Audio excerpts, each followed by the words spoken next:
Meus amigos, minhas amigas, boa tarde. Nós falávamos no nosso último trabalho sobre o preparativo de nosso amigo Públio Lentulio e família para a sua viagem à Palestina. Recomendação dos médicos que cuidavam da sua pequena, que como nós sabemos, havia contraído a lepra e que os ares da Palestina naquela época, um oásis de verdura, os ares, segundo os médicos, poderia ser bom para o seu estado de saúde. Bom, então Públio estava preparando a viagem e foi visitá-lo, seu grande amigo Flamínio Severus e esposa Calpurnia foram visitar o casal. Uma visita comum entre dois casais amigos. E Calpurnia, um pouco mais velho do que Lívia, e também mais experiente, aproveitou,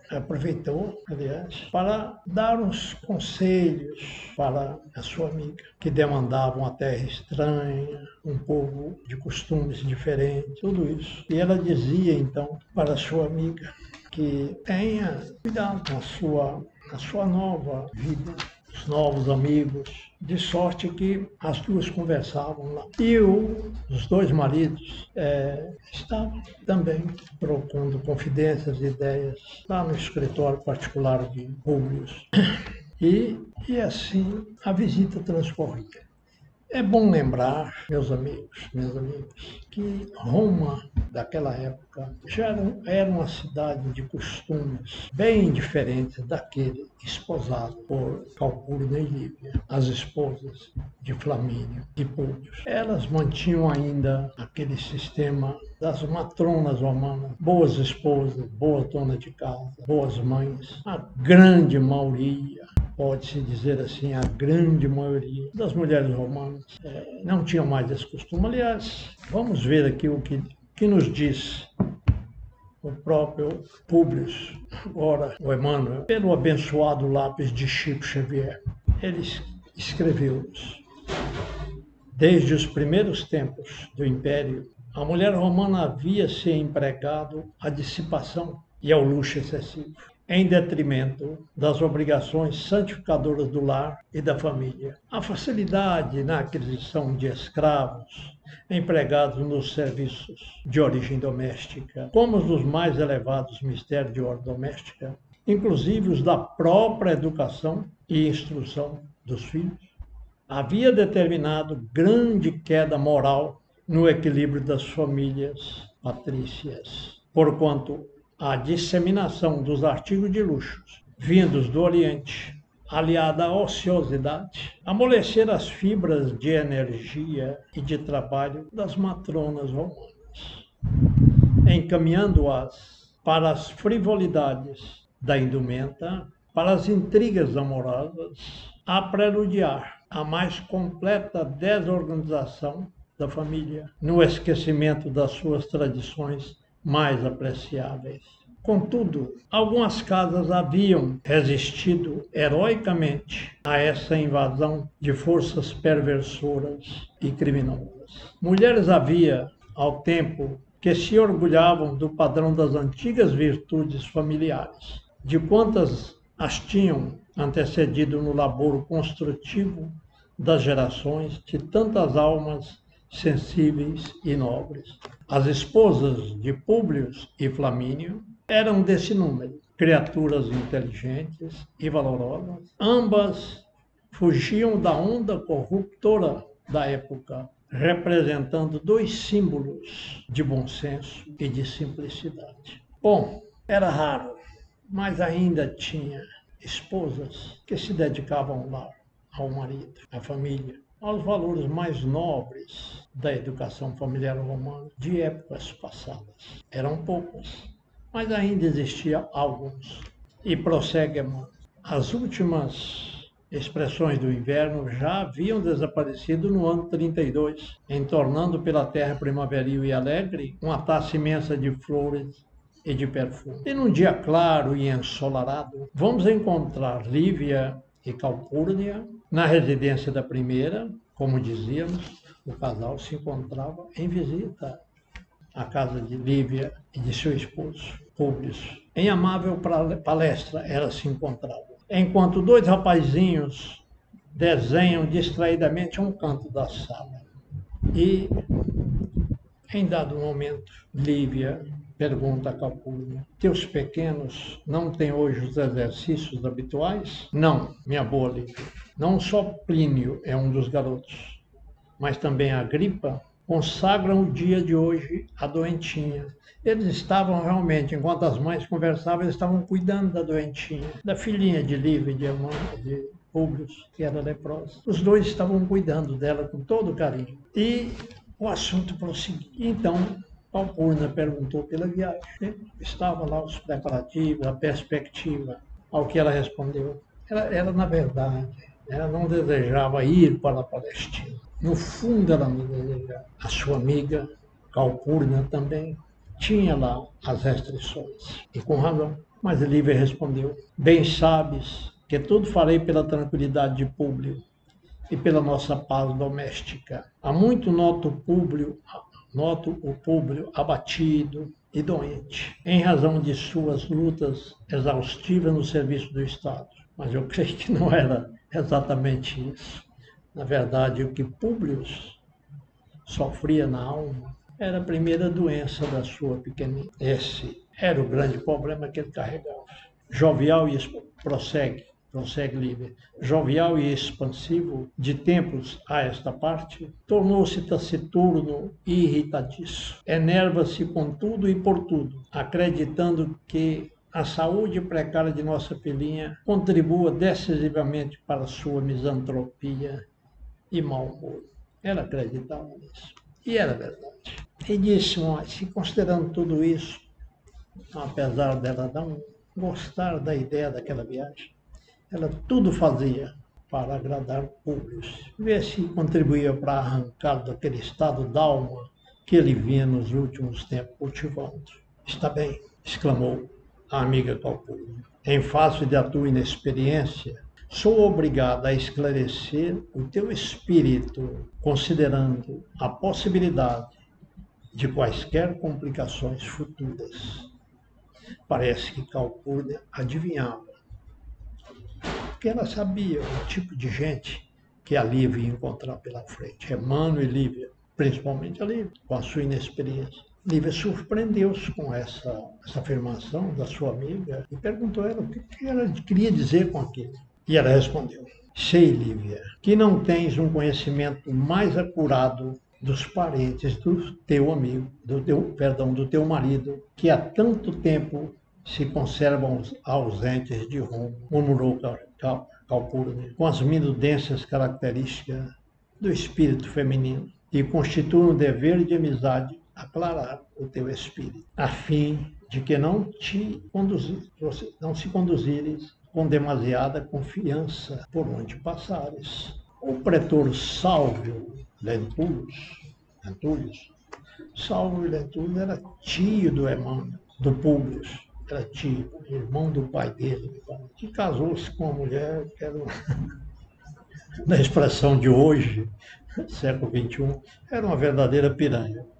Ele se casou com ela e tanto fizeram os dois, aquela sociedade de Roma, que por si só já era uma sociedade corrompida, mas eles tanto corromperam que o imperador da época, não me lembro qual, os mandou para a Palestina, lá para o Pôncio Pilatos, lá para ficar livre deles ali, na sociedade romana. Ela continuou. O pretor Salvio Lentulus, que há muitos anos foi destituído do governo das províncias e agora tem simples atribuições de funcionário junto ao atual procurador da Judéia, não é bem um homem idêntico ao teu marido. Ele era tido como, né? Não é bem um homem idêntico ao teu marido. Que se tem certos defeitos de família, é um espírito muito franco e sincero. Eras muito jovem quando se verificaram os acontecimentos deploráveis em nosso ambiente social, com referência às criaturas com quem agora vais conviver. Olha o perigo que a nossa amiga estava a ocorrer. A esposa de Salvio, que ainda deve ser uma mulher moça e bem cuidada, é irmã de Cláudia, mulher de Pilatos. a quem teu marido vai recomendado, em caminho da alta administração da própria. Em Jerusalém, minha amiga, vais encontrar toda essa gente de costumes bem diferentes dos nossos. E precisas pensar que vais conviver com criaturas dissimuladas e perigosas. Foi um alerta muito franco. Não tinha como ser, não tinha como alertar o espírito da amiga, a não ser com franqueza. A franqueza que realmente se impunha naquele momento. E ela, como amiga experiente, ela alertou a sua companheira. Lívia ficou realmente impressionada, mas sabia que a Calpurnia, sua amiga Calpurnia, de forma nenhuma iria pronunciar uma palavra sequer contra alguém se isso não fosse a expressão pura da verdade. E ela não tinha como não dizer à amiga, alertá-la sobre as pessoas com quem ela iria conviver daquela época. Ainda mais ela, Lívia, que era acostumada num ambiente familiar bem diferente, completamente diferente daquele que ela iria encontrar lá na Judéia. Bom, meus amigos, chegou o dia da partida. Públio, Lívia, a pequena, doente, e o pequenino Marcos, que havia nascido, não sei se lembra que nós falávamos que Lívia estava grávida e que a viagem teria que ser procrastinada por alguns meses até que o rebento nascesse. Nasceu um menino bonito, um menino sadio, recebeu o nome de Marcos, viajou a família. A galera que os conduziu, toda paramentada, o comandante se colocou inteiro dispor de Públio e sua família na travessia do Mediterrâneo, queria chegar até a Palestina. A viagem aconteceu sem mais menção digna de nota. E Lívia procurou alertar Públio, né? Chamar a atenção de Públio para a beleza da paisagem, não só das águas, mas também lá ao longe da floresta, das margens, das praias, procurando tirá-lo daquele momento taciturno que ele vinha observando. Ele estava passando por algum problema qualquer que a própria esposa não conhecia. Finalmente, chegaram à Palestina, desembarcou com a família e me parece que no dia seguinte ele tomou o rumo de Jerusalém, que era onde ele ia ficar, aonde ele ia residir. No início era evidentemente difícil encontrar uma casa à altura daquilo que ele desejaria para si e a sua família. Não seria fácil numa cidade pequena como Jerusalém da época ele encontrar uma vivenda com as condições, a amplitude necessária, aquilo que ele imaginava. Enquanto isso, ele se hospedou aonde?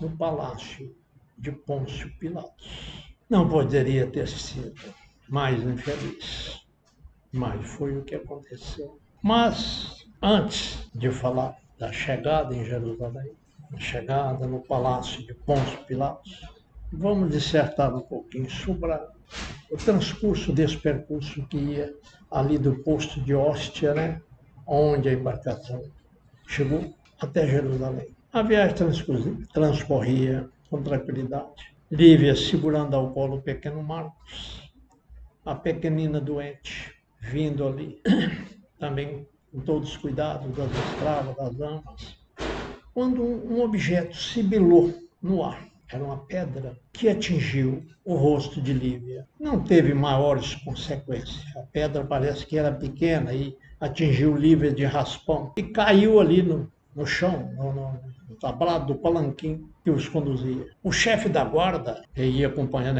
a Públio e sua família, uma guarda armada bem grande, mandada lá por Pilatos, mandada lá pelo Petrô, que afinal de contas estava conduzindo ali um membro do Senado com atribuições oficiais perante o governo da Judéia. Então, ele havia mandado um destacamento de policiais para trazer a família em segurança. Quando essa pedra atingiu Lívia, o comandante do destacamento, o pretor Sulpício Tarquínios, imediatamente deu largas à sua montaria e procurou alcançar um jovem que lá à frente, estava tentando sair da margem da estrada. E sem saber se era culpado ou inocente, prendeu o rapaz e trouxe até o senador Públio e o apresentou como o autor do atentado. Públio inicialmente mandou que os vergatassem e ali começou uma cena horrível sobre as costas daquele jovem. Era um jovem de 18 anos, mais ou menos. Os soldados os vergataram. Até que Lívia pediu a Emmanuel que interrompesse aqui, porque ela mesma já estava se sentindo mal com tanta crueldade. E aí, parou, interromperam aquele espetáculo dantesco, horripilante. Quando o comandante perguntou para Emmanuel, para Públio, o que fazemos dele? Imediatamente ele falou, para as galeras. Meus amigos, minhas amigas, as galeras, aqueles barcos tocados a remos por desgraçados, passavam a vida ali praticamente sentados, dormindo sobre os seus remos. As galeras eram uma condenação perpétua por toda a vida. Pegaram o rapaz e levaram preso para ser encaminhado às galeras. A primeira oportunidade que ele aportasse o navio, ele seria embarcado como escravo. Bom, vemos, meus amigos, que foi um castigo desigual. A pedra, afinal, não havia causado maiores ferimentos em Líbia. Não havia colocado em risco a sua família ou qualquer membro daquela composição que ele seguia. Foi realmente uma sentença desigual. Tanto que, chegando em Jerusalém, esse acontecimento da pedra já estava próximo da cidade de Jerusalém. Chegando em Jerusalém, Públio teve um momento de, como eu diria, de equilíbrio. Pensou naquele pobre rapaz, no verdor dos seus 18 anos, condenados à galera para o resto da vida. E chamou Sulpício Tarquínio, chefe da sua guarda, e falou, traga o rapaz para mim, quero interrogá-lo. E ele foi buscar o rapaz lá na prisão e veio com a notícia de que o rapaz estava preso, havia fugido. Já tinha 3 dias que ele estava preso, havia fugido. Na verdade, ele não havia fugido. O caminho de Saul foi bem outro.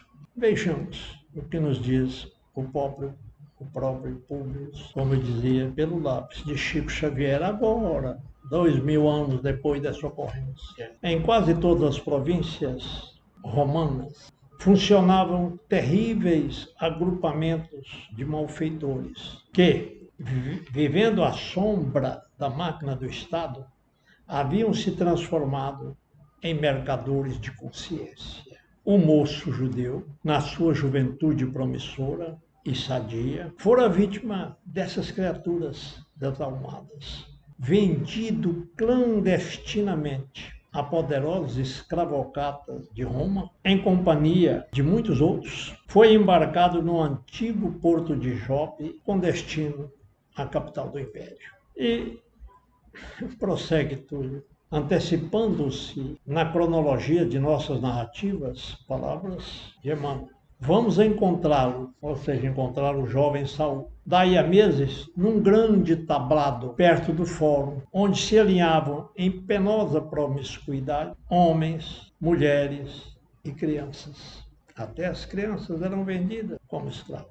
Quase todos em míseras condições de nudez, tendo cada qual um pequeno cartaz pendurado ao pescoço. Olhos chispando de sentimento de vingança, lá se encontrava Saul, seminu, um barrete de lã branca a cobrir-lhe a cabeça e com os pés descalços, levemente untado de gesso. E, no meio daquelas criaturas desventuradas, o vendedor, oferecendo a mercadoria, e dizia, vede este mancebo, é um exemplar soberbo de saúde, frugalidade e docilidade. E Saul não era nada dócil. Obedece ao primeiro sinal.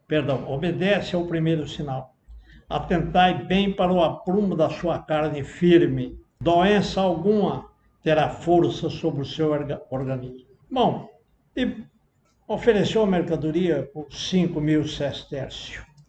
Acontece que naquele momento ali se encontrava o serviçal de Flamínio Severus, que havia encarregado esse seu serviçal de comparecer lá ao leilão e adquirir uma pessoa jovem e tal, para servir de instrutor nas bigas, aquelas bigas de corrida, dos seus 2 filhos. E esse serviçal, que chamava Valério Brutus, negociou lá, era 500 sestércios, mas ele pediu lá um desconto e comprou o Saul por 400 sestércios. E o levou para casa. Veja vocês como o mundo é pequeno, o mundo é redondo. O escravo foi vendido para Sulpício Tarquínio para ser instrutor de cavalariça dos seus 2 meninos, aqueles 2 meninos que cuidavam da doentinha.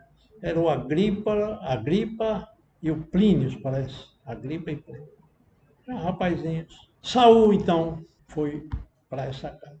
Quando o serviçal, aquele sargento, né, Sulpício Tarquínio, voltou com a informação para Plínio de que o prisioneiro, jovem prisioneiro, havia fugido, ele se tranquilizou. Ele estava arrependido de ter feito o rapaz prisioneiro e a intenção dele era soltar o rapaz, mandar ele embora para a casa dele. Mas veio a notícia, não, ele fugiu. Na verdade, ele não tinha fugido, como nós vimos, ele foi vendido para escravocatas e foi parar lá na casa de Sulpício Tarquínio. De forma que Públio também descansou. Descansou, meus amigos, minhas amigas. Até o momento, 3 dias depois, que apareceu perante ele um pobre pai desesperado, chamado André de Gioras, que foi lá pedir ao Públio, até de um modo, eu diria, delicado, de um modo respeitoso, é o termo melhor, de um modo respeitoso, pedia a ele para soltar o seu filho, que era muito importante na velhice dele, explicou lá tudo. Isso antes dele saber que o rapaz tinha fugido. Foi logo assim que ele aprendeu o Saul. O velho pai foi pedir. E ele, coração firme, duro como pedra, negou. O pai, depois de muito falar, de muito pedir, foi embora, levando consigo um ódio tremendo contra Públio Lentulus, prometendo a si próprio, de alguma forma, vingar aquela ofensa que ele estava recebendo como pai e lembrando de que seu filho estava remando barcos, remando naquelas galeras sultanas, por resto da vida. Bem, meus amigos, nós vamos terminar aqui mais um pedaço da história que Plínio Lentulus, o nosso semana, veio construindo com seu orgulho e com a sua arrogância. Estaremos continuando esta narrativa no nosso próximo vídeo. Muito obrigado, uma boa tarde.